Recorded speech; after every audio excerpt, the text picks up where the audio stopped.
Legenda ZDF 5.0 2.2026. Estamos no quarto ano e no dia 347 desde o início da invasão total. Sejam bem-vindos, eu os cumprimento, ao relatório de situação.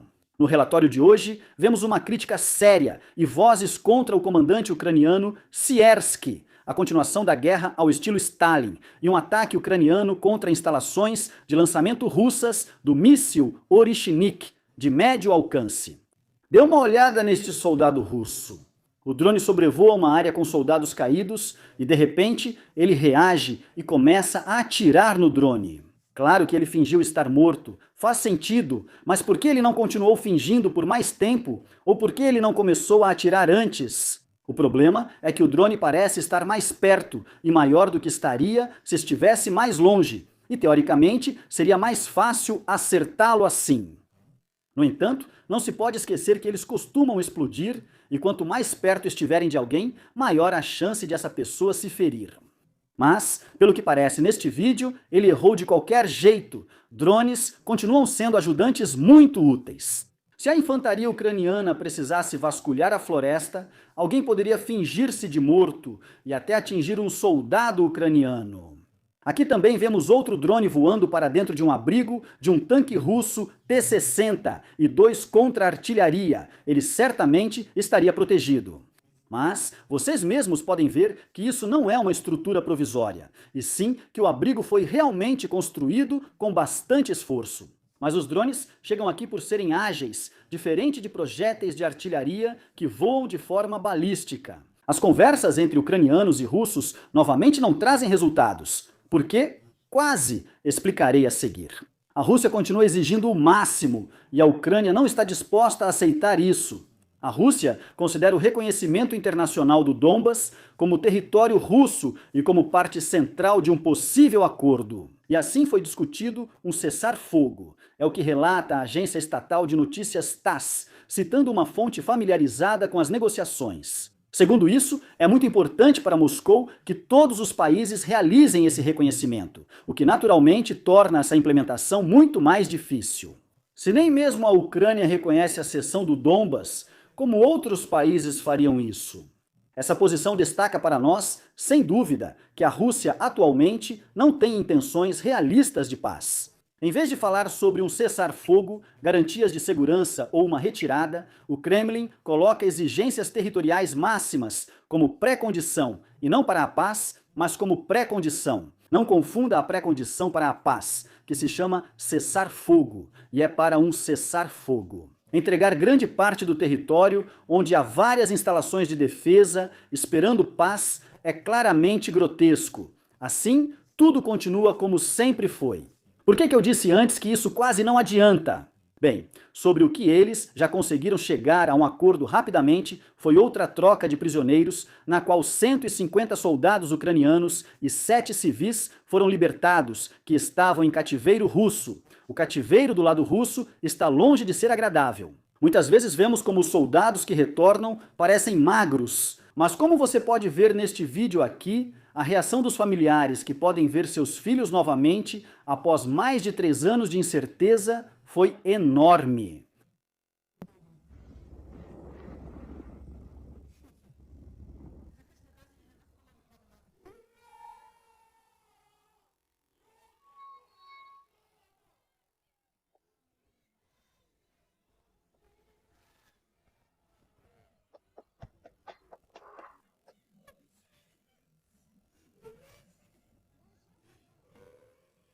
Do ponto Cross, há um vídeo de uma coluna russa composta por alguns veículos capturados, como o M100 e 13 que foi destruído hoje. Mas não é só isso que acontece aqui. Russos tomaram o centro de Krasny Liman, aumentando a pressão sobre Rudinsky. De modo geral, está relativamente calmo no que diz respeito a ganhos de território. Você já percebeu isso nos últimos relatórios de situação dos últimos meses. Mas calma, nem sempre é algo bom. Pois isso também mostra que o próprio lado não faz diferença na linha de frente. E há um tema importante sobre isso. Quase 2 anos após a nomeação de Syrskyi como comandante supremo das Forças Armadas ucranianas, aumentam agora as vozes que pedem sua substituição. O momento é até muito sensível. Forças russas foram avistadas perto de Sloviansk, ao mesmo tempo há mais pressão em direção a Zaporizhia e Pokrovsk. Nesse contexto, faz-se um balanço objetivo. Quando Syrskyi assumiu o cargo e substituiu Salushny, a linha de frente estava significativamente mais a leste. Avdiivka ainda estava sendo defendida, Buledar e Krasnovo-Dívka eram considerados fortes pontos de apoio, Toretsk estava estável e no sentido da violência em Libiansk havia combates ativos. A situação era difícil, porém mais estruturada. Com a mudança de liderança, porém, ocorreram cortes significativos de pessoal. Grande parte do Estado-Maior e vários comandantes experientes também foram substituídos. Como resultado, houve perdas por atrito na linha de frente, rotações problemáticas e a perda de algumas posições. A crítica não se concentra na perda territorial, e sim na relação entre ganhos e perdas. O estilo de liderança de Syrskyi foi por muito tempo visto como fortemente ligado à doutrina soviética. Ele já tinha, antes disso, a reputação de ser um defensor extremamente rígido, custe o que custar. Repetidamente, foram ordenados contra-ataques contra posições russas, bem preparadas, retiradas foram extremamente adiadas e unidades foram mantidas até o limite do cerco. Isso é algo que já mencionei várias vezes, mesmo após a mudança de liderança dele. Essa prática levou a grandes e elevadas baixas e ao enfraquecimento duradouro de várias unidades, por exemplo, da 47ª Brigada, pouco mencionada nos últimos meses. Sob Salushny, eram muito ativos. Antes mesmo de ser nomeado, ele já era responsável pela região. E Bakhmut perdeu várias brigadas sob seu comando, o que adiou a queda de Bakhmut, mas não decidiu realmente nada. Além disso, há o desequilíbrio estrutural. Em 2025, Syrskyi criou novas tropas diretamente subordinadas a ele, que receberam prioridade em pessoal e equipamentos ocidentais. Ao mesmo tempo, várias brigadas mecanizadas, algumas com só 30% do efetivo, estavam enfraquecidas, algumas até sem carros de combate, o que não fazia diferença. Houve reclamações de que ele faz microgerenciamento e ignora as cadeias de comando, chegando a ordenar onde trincheiras deveriam ser cavadas. Apesar de essa ser tarefa dos comandantes de pelotão e ele nem estar presente, essa responsabilidade nem era dele. As unidades de defesa territorial ficaram ainda mais mal equipadas, porque ele direcionou os recursos para poucas unidades sob seu comando direto. Críticos apontam preferência por unidades de elite leais em vez de um exército maior.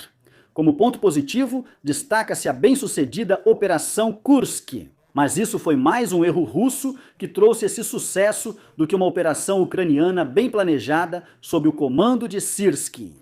E quando a Rússia se estabilizou após muitas semanas e trouxe reforços, uma retirada oportuna não aconteceu. A insistência em manter o território levou novamente a muitas perdas sem um propósito estratégico, ou seja, que a operação em. Enquanto isso, a Rússia avançou no leste. Já vimos o resultado. Outra diferença em relação a Solucione é como lidam com os batalhões voluntários. Enquanto buscava integração e consenso, Syrskyi apostou em uma disciplina rígida. Unidades críticas foram dissolvidas ou tiveram líderes trocados, reduzindo bastante a disposição para avaliar a situação. Por esses motivos, muitos agora exigem sua renúncia ou uma mudança de liderança, já que a Ucrânia dificilmente conseguirá fazer diferença na linha de frente até 2026. Também são necessários líderes competentes. No entanto, uma troca rápida agora também poderia fazer com que muita coisa fosse reestruturada novamente, adiando uma ofensiva para o próximo ano. Ou talvez nem aconteça. A guerra de Stalin entre Elon Musk e o exército russo continua. Ontem, a SpaceX ativou todos os terminais de comunicação Stalin usados pelas forças russas. Em blocos militares russos e canais especializados, isso provocou uma onda de raiva e reclamações abertas, o que reforça ainda mais a credibilidade da notícia. Um novo sistema de lista branca foi implementado, como sinalizado na semana passada após conversa de Musk com representantes da Ucrânia. O motivo por trás disso foi que a Rússia também estava usando os terminais para atacar alvos civis. Assim, a guerra só pode ser conduzida se eles estiverem devidamente registrados e liberados por canais ucranianos. Dispositivos não autorizados perdem automaticamente a conexão, especialmente em operações móveis. Em resposta a isso, foi relatado, entre outras coisas, que o grupo extremista russo Russisch agora quer usar pontes Wi-Fi improvisadas para substituir Stalin. Mas é claro, isso não permite substituí-los. É apenas mais uma opção, mas que traz muitas desvantagens, porque a Rússia ou os soldados russos não usaram Stalin como um complemento, mas sim como algo central. Redes de rádio militares defeituosas ou pouco confiáveis que eles ainda não conseguiram controlar. Se esse sistema falhar, especialmente elementos móveis de combate como drones, observadores de artilharia e forças móveis serão prejudicados. Eles perdem suas capacidades de cronometragem, transmissão e correção de fogo. Nós já analisamos uma vez um posto de controle de drones russo. São alguns soldados que ficam sentados em um bunker ou em uma posição improvisada, têm vários monitores e podem então ver a imagem ao vivo de... Então eles podem coordenar novos comandos ou novos ataques. E tudo isso sempre acontecia pelo Discord e pelo Starlink, justamente para garantir a comunicação. As alternativas citadas, como pontes de Wi-Fi, raramente são comparáveis operacionalmente. Elas têm alcance limitado, precisam de retransmissores fixos, são vulneráveis a interferências eletrônicas e podem ser localizadas e neutralizadas facilmente por reconhecimento por rádio. Também forçam as unidades a operar de modo mais estático, tornando-as vulneráveis a drones, artilharia e ataques de precisão. Resumindo, de comunicação móvel e flexível, vira uma estrutura provisória rígida e vulnerável. Enquanto isso, Lukashenko recebe outra apresentação de sistema de comunicação que chamarei de alternativa ao Starlink. A grande questão agora é se a Rússia vai recorrer a Lukashenko nessa situação e tentar usar a alternativa bielorrussa. Quero dizer, isso não é realmente uma equivalência técnica ao Starlink, mas sim uma tentativa de integrar um sistema substituto politicamente controlável, para pelo menos compensar parte da capacidade de comunicação perdida. No entanto, um passo desse seria mais um reconhecimento da dependência do que uma solução que Belarus teria à disposição, então dificilmente dá para comparar. De acordo com várias informações das últimas semanas, o Estado-Maior das Forças Armadas da Ucrânia também confirmou repetidos ataques ao campo de testes e lançamento de mísseis russo em Jar, perto de Astrakhan. De lá, as armas milagrosas russas, ou seja, as Orishnik, estavam posicionadas. Segundo as informações, os ataques também causaram danos consideráveis. Mas eu prefiro esperar por mais algumas imagens de satélite e não apenas pelas que os ucranianos divulgaram. Nos ataques também teriam sido usados mísseis de cruzeiro Flamingo. Informação ainda não confirmada oficialmente, mas considerada possível, pois o alcance e perfil de uso correspondem ao alvo. Em outro vídeo, é possível ver o lançamento de mísseis de cruzeiro Flamingo, mas sem o início da sequência. Se essas informações forem confirmadas, então a base de lançamento de foguetes teria sido atingida como um alvo de alto valor. O local serve à Rússia, entre outras coisas, para testes e preparação de lançamentos de foguetes, tendo assim tanto um significado militar quanto simbólico. Como sabemos, Putin não pode usar armas nucleares e confia nos Orishnik. Agradeço aos assinantes, membros, equipe do algoritmo e especialmente ao Tenente-Coronel Renek e Tenente-Coronel Tishi. Inscreva-se, deixe um like e comentário. Até o próximo relatório.